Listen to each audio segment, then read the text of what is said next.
अस्सलाम वालेकुम। इंट्रोडक्शन वाली वीडियो में मैंने एक लफ्ज़ इस्तेमाल किया था, क्रिमिनल।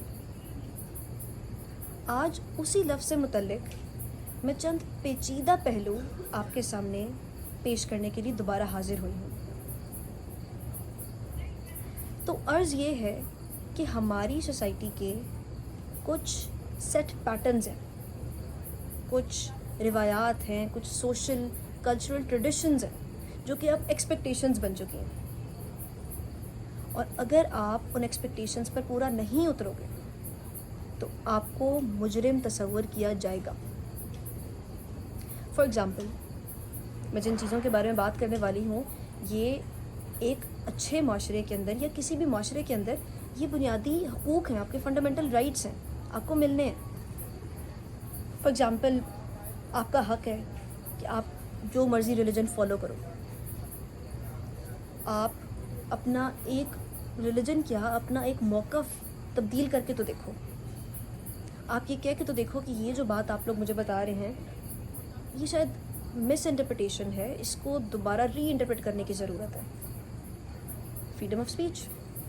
आप रिलीजियस कॉन्टेक्स्ट के अंदर किसी शिया सुन्नी की शादी के बारे में बात तो करके देखो।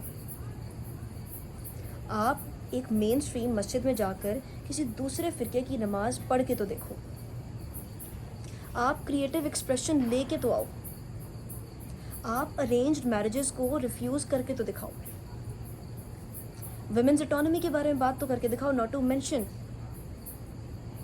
ये सब चीज़ें वो हैं जो कि आपका माशरा आपसे एक्सपेक्ट नहीं कर रहा।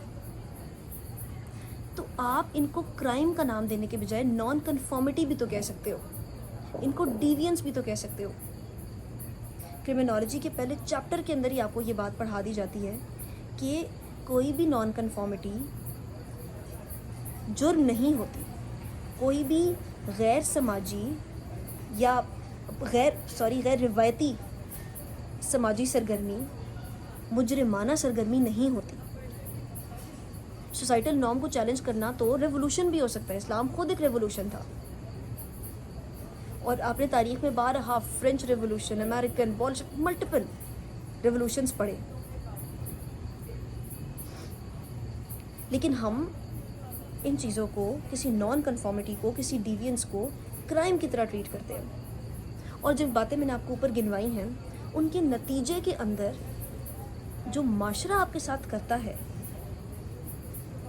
फैमिली फ्यूड, सबसे पहले तो अपने घर वाले खड़े हो जाते हैं। Social exclusion, censorship, harassment, violence, honour killings, trigger warning, rape का सामना आपको करना पड़ता है। One of the leading causes of rape छोटे कपड़े पहनना या रात में घर से बाहर निकलना, लेट घर से बाहर निकलना नहीं है। डिस्प्ले मैनिफेस्टेशन ऑफ पावर है, डिस्प्ले ऑफ पावर है। जो मैंने आपको ये माशरे की बातें गिनवाई हैं, इनमें चंद एक कॉग्निजेबल ऑफेंसेस हैं, लेकिन हम इनको ऑफेंसेस नहीं कंसिडर करते। ऑनर किलिंग को हम अच्छा समझते हैं कि गैरत के नाम पर मार दिया, बड़ा गैरतमंद बंदा है। और जो आपका बुनियादी हक है, अगर आपने वो मांग लिया है कि नहीं मैं ये नहीं करूँगी या नहीं मैं ये नहीं करूँगा, तो आप बुरे हो। लेकिन ऑनर किलिंग वाला गैरतमंद है। तो जो चीज़ें आपके हकूक़ थे, आपने वो मांगे, उनको आपने जुर्म का दर्जा दे दिया। और उसके रिएक्शन के अंदर एक बिल्कुल इलिजिट चीज़, इलिजिट रिएक्शन आपको माशरे ने दिया, उसको आपने एक चेरिश्ड वैल्यू बना दिया। इनमें से चंद एक कॉग्निजेबल ऑफेंसेस हैं। आपको मजिस्ट्रेट की इजाज़त की भी ज़रूरत नहीं है, आप अरेस्ट विदाउट वारंट कर सकते हो। आप अंदाज़ा लगाओ। और बावजूद इसके रेप कन्विक्शन रेट पाकिस्तान में 3% से भी लेस है। अच्छा, इसमें एक और बहुत ज़्यादा पेचीदा पहलू है, and I still can't seem to get used to the fact that gender discrimination आएगी इन रिएक्शंस के अंदर भी। फॉर एग्जांपल, अगर कोई बंदा नॉन कन्फॉर्मिटी दिखा रहा है और वो लड़का है तो उसको कहेगा, लोग कहेंगे अहमक है, उसका मजाक उड़ाया जाएगा, ठीक है, मॉकरी, डिरिजन एट मैक्स, पकड़ के उसकी कुट लगा देंगे। और यही अगर आप एक लड़की हो तो one of the surest and simplest ways क्या, स्लैंडर, कैलमनी, कैरेक्टर असैसिनेशन, और ये तो सिर्फ शुरुआत है, आखिर में ऑनर किलिंग और रेप।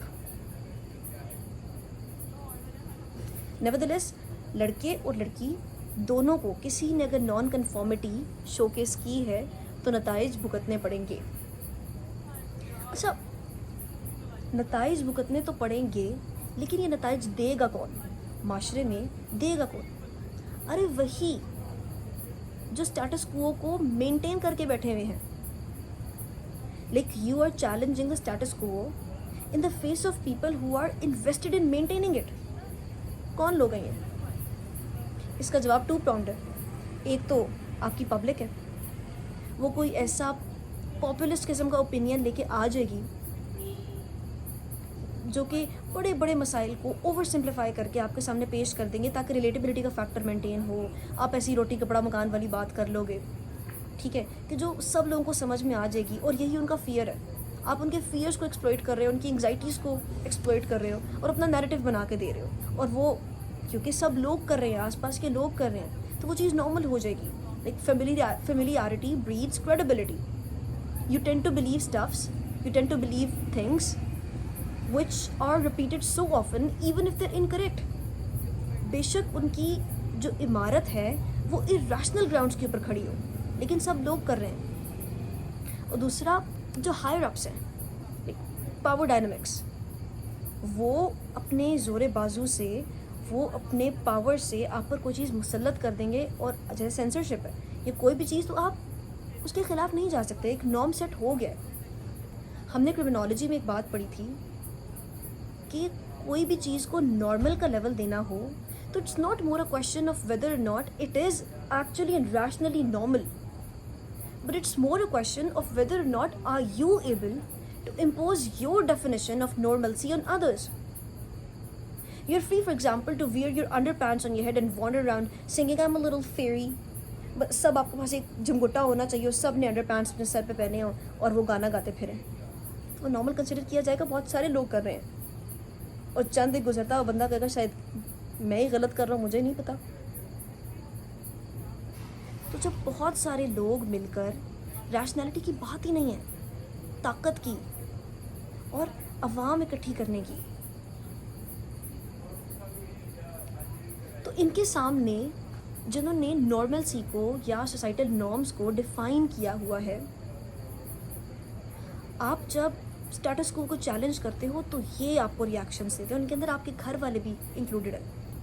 तो यानी ये माशरा आपको नॉर्म्स बना के दे रहा है, आपके लिए नॉर्मलसी का स्टैंडर्ड सेट कर रहा है, बल्कि इम्पोज कर रहा है, मुसल्लत कर रहा है कि ये एक तरीका है ऑफ बीइंग और आपको इसको रिकग्नाइज करना पड़ेगा, इसके आगे सर झुकाना पड़ेगा, वरना हम आपके साथ वही ऊपर वाली सारी लिस्ट वाले कॉग्निजेबल ऑफेंसेस करेंगे और फिर गैरत का टैग भी लगा लेंगे, देखो हम कितने गैरतमंद हैं।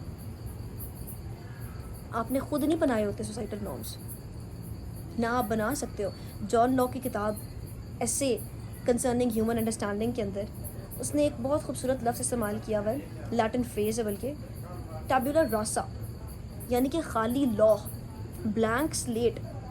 कि जब एक बच्चा पैदा होता है तो वो एक ब्लैंक स्लेट होता है, उसके कोई प्री कंसेप्शंस नहीं होते। माशरा उसको शेप करता है, उसके एक्सपीरियंसेस जो कि माशरे से आते हैं। सेंसरी परसेप्शन के लिए एक्सटर्नल स्टिमुलस की ज़रूरत होती है, वो स्टिमुला प्रोवाइड करता है माशरा। तो जितना आप नॉलेज गेन कर रहे हो, उसकी किताब का मेन थीसिस यही है, वो आपको आपके एक्सपीरियंसेस से मिल रही हैं, आपने खुद नहीं बनाई। तो यानी कि माशरा आपको सेट पैटर्न्स बना के दे रहा है। सोचो हमारा माशरा हमें क्या सेट पैटर्न्स दे रहा है, हमारा माशरा हमें क्या स्टैंडर्ड्स दे रहा है। Men, you are born to conform to traditional expectations, and women, you are born to entertain egos. और जो आपने कह दिया कि नहीं, तो फिर आप क्रिमिनल हो। तो यानी लुब्बे लुबाब ये हुआ कि हर गैर रिवायती समाजी रवैया, मुजरिमाना रवैया ज़रूरी नहीं है कि हो, बल्कि उसके नतीजे के अंदर जो तायीद शुदा मुजरिमाना सरगर्मियाँ आपके साथ की जाती हैं, उनको एक क्रिमिनल होने का दर्जा मिलना चाहिए और परपेट्रेटर्स को अकाउंटेबल होल्ड करना चाहिए। नॉर्मलाइजेशन ऑफ वायलेंस नहीं होनी चाहिए, या उसको सर चढ़ के बताना नहीं चाहिए कि हम गैरतमंद थे तो हमने ये काम कर दिया। बहुत शुक्रिया।